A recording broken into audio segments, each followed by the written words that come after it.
Can I start? Yep. So today we are going to introduce a new course on online, which is actually about the UI and API testing. So we have a syllabus here. You can see in the on the screen.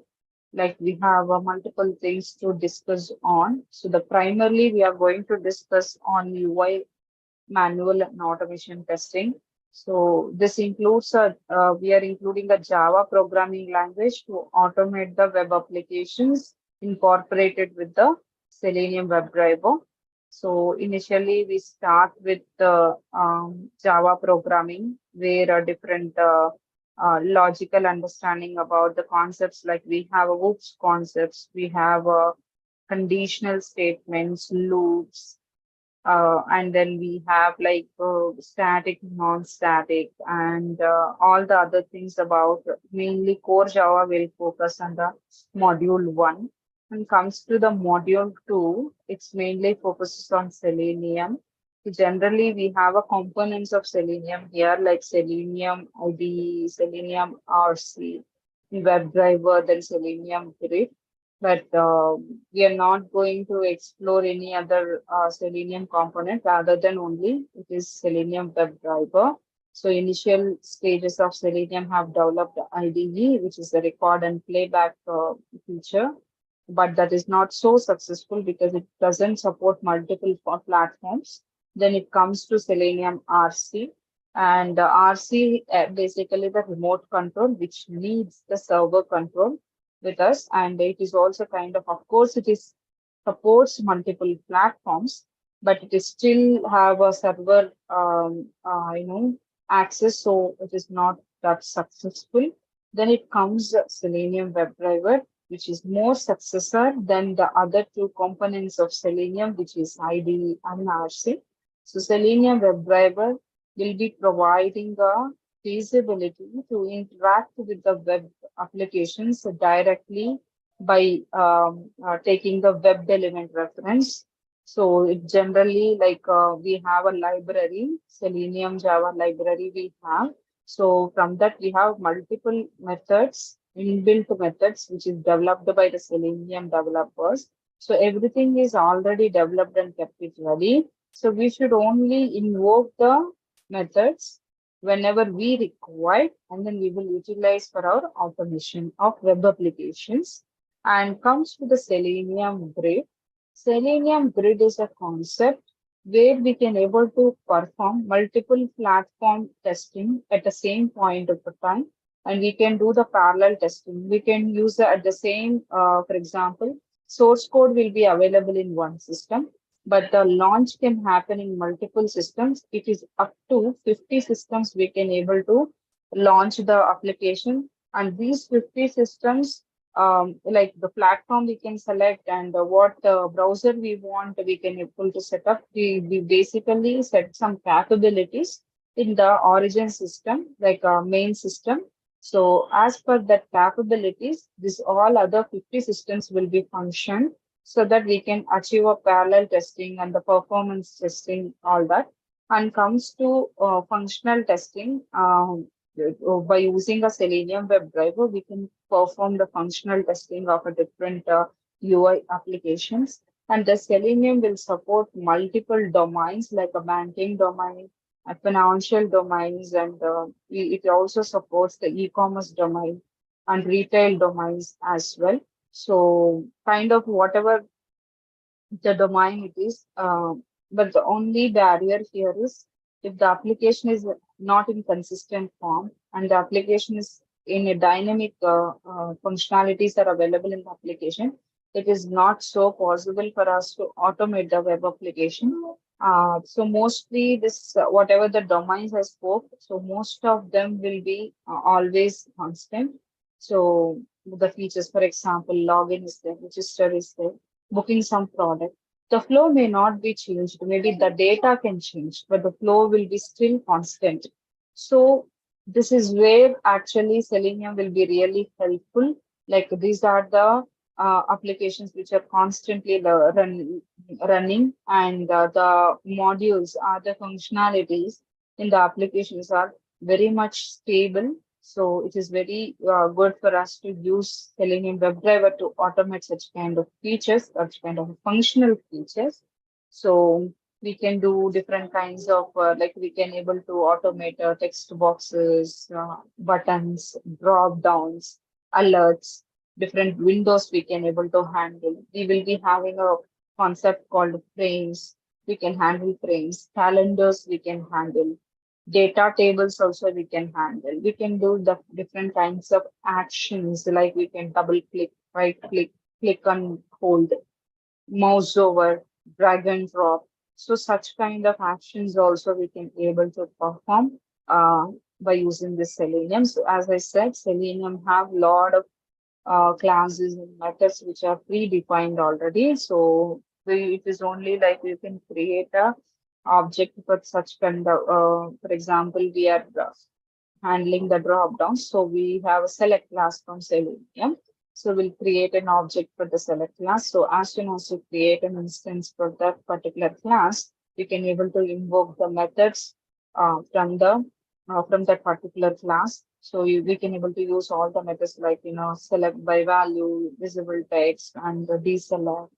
And you can even select the particular option alone, even though you have multiple number of values under the problem. So we have so much of feasibility is there, and comes to we do have other concepts like exception handling, waits. So because in web applications, one of the biggest challenge is handling the waits, which is also called as a synchronization. Synchronization is nothing but when you write a code, that code must be always in sync with the application, however the application performance is, or however the application is going to behave in the sense as we are using the web applications. So it depends on different criteria, like if, for example, the internet is fast, so your page will load very fastly. If it is slow, then it will take time. So during this kind of situations, it is really hard for us to maintain the sync between the code and the application. So we use different ways to handle that. And exception handling also we have. For example, if any exception is coming while we are automating the web application, so if we are not handling that exception, our code always get interrupted, and we cannot peacefully run a bunch of test cases together. So to avoid such situations, we use a exception handling concept. So we have a multiple Java and Selenium exceptions. So in the deeper understanding, we will once we get into the sessions, so we will understand what are the Java exceptions and what are the Selenium exceptions we have. So that is one of the very important concept of Selenium. And we can also upload the files. We can also interact with the window-based applications. For examples, when you get into the frameworks, so we have a TestNG framework and data-driven testing, and we have a hybrid framework also. Comes to what is actually normal framework and the hybrid framework. For example, when you are testing any kind of an application, the main data plays very major role, because you cannot only test one set of data and you cannot assure that this particular functionality is working as expected. Rather, you have to try with the multiple sets of data.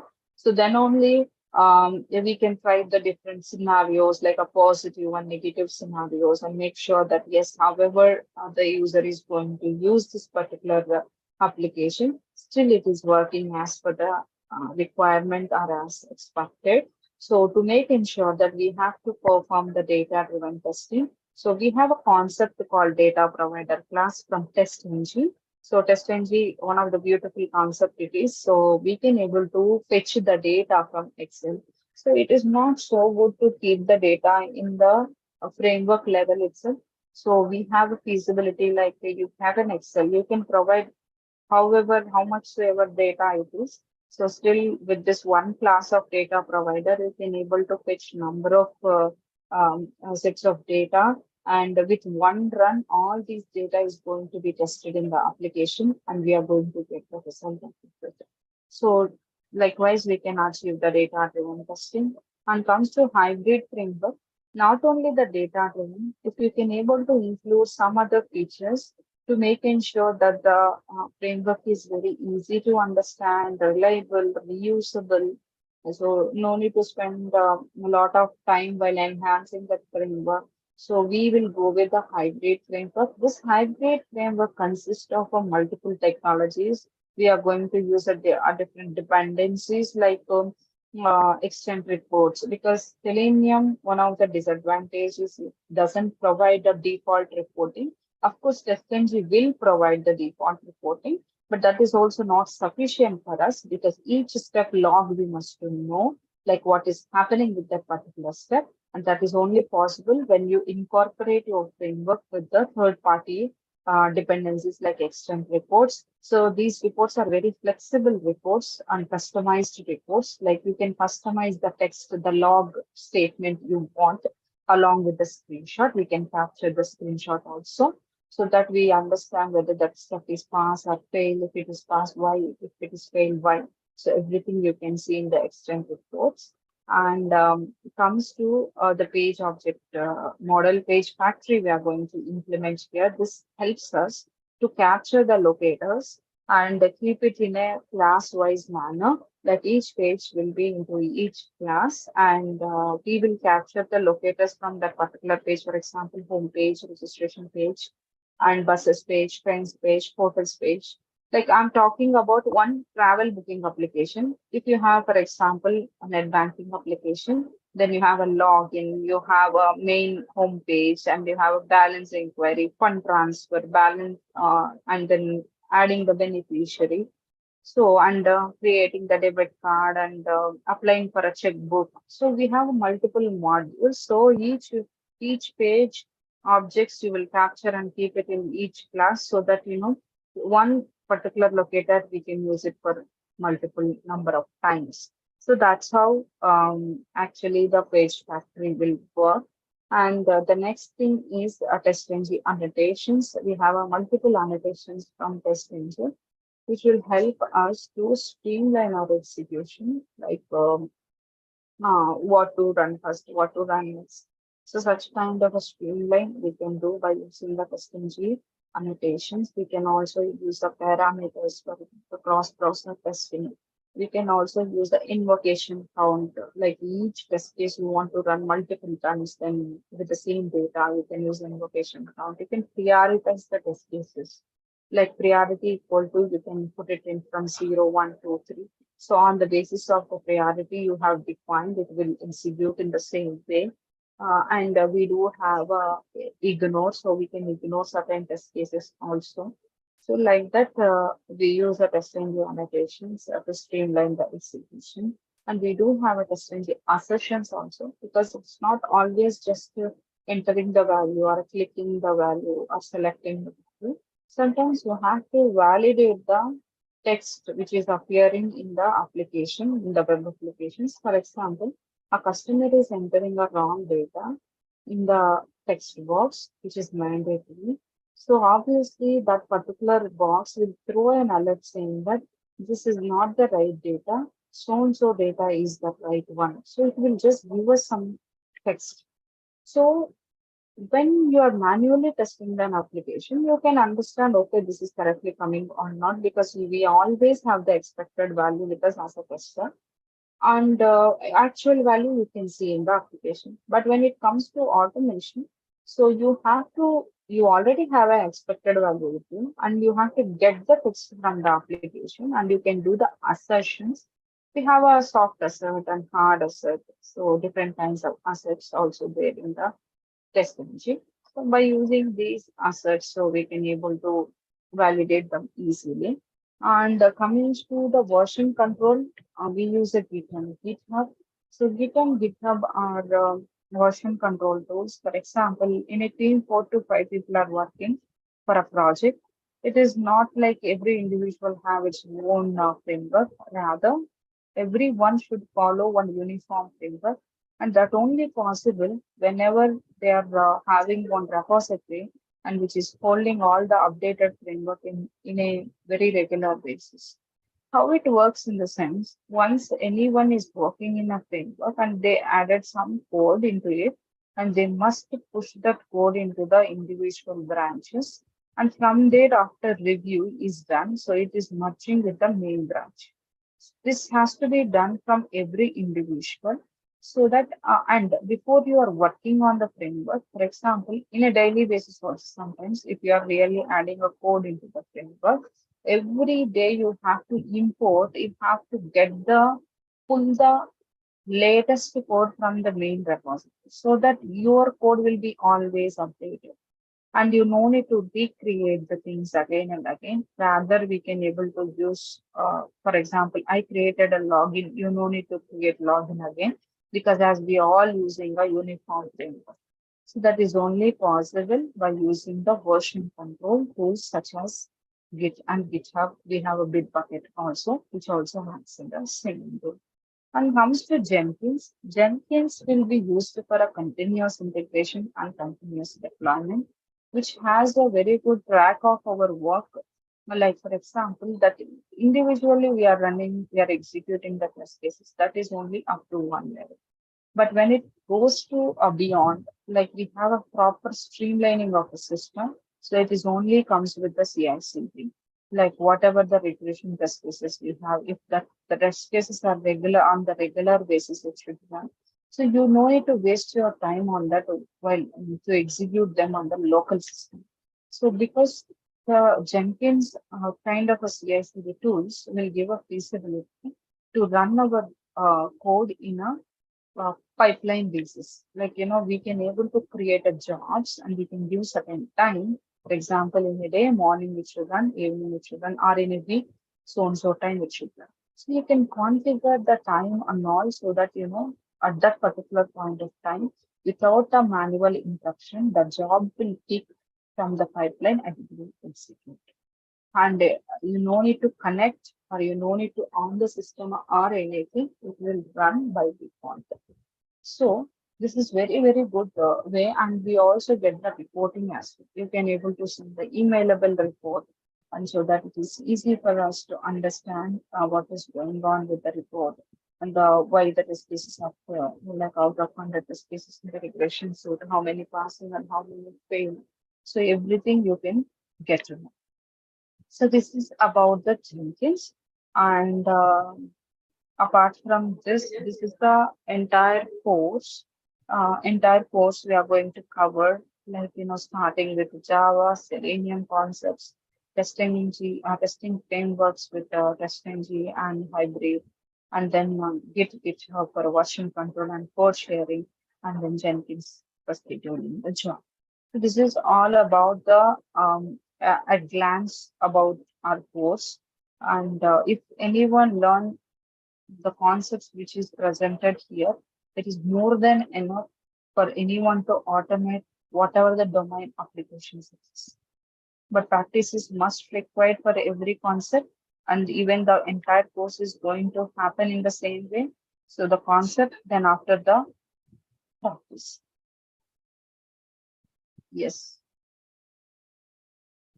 Any questions or any inquiries, you can just go through the contact and the website link given below. You can just go through it and you can contact us. Thank you.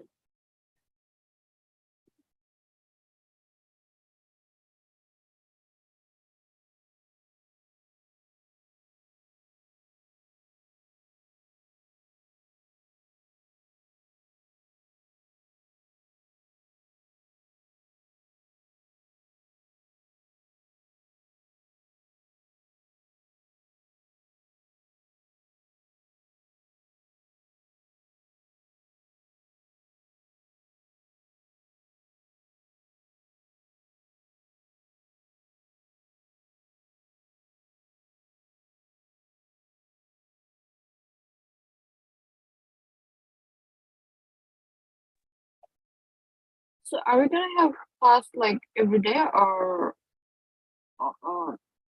only like only the weekdays?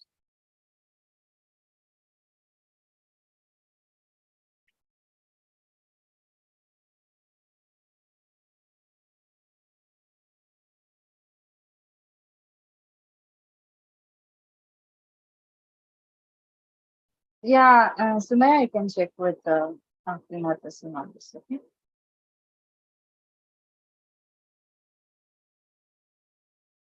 So we are having this class only like 5 days, right? Only weekdays.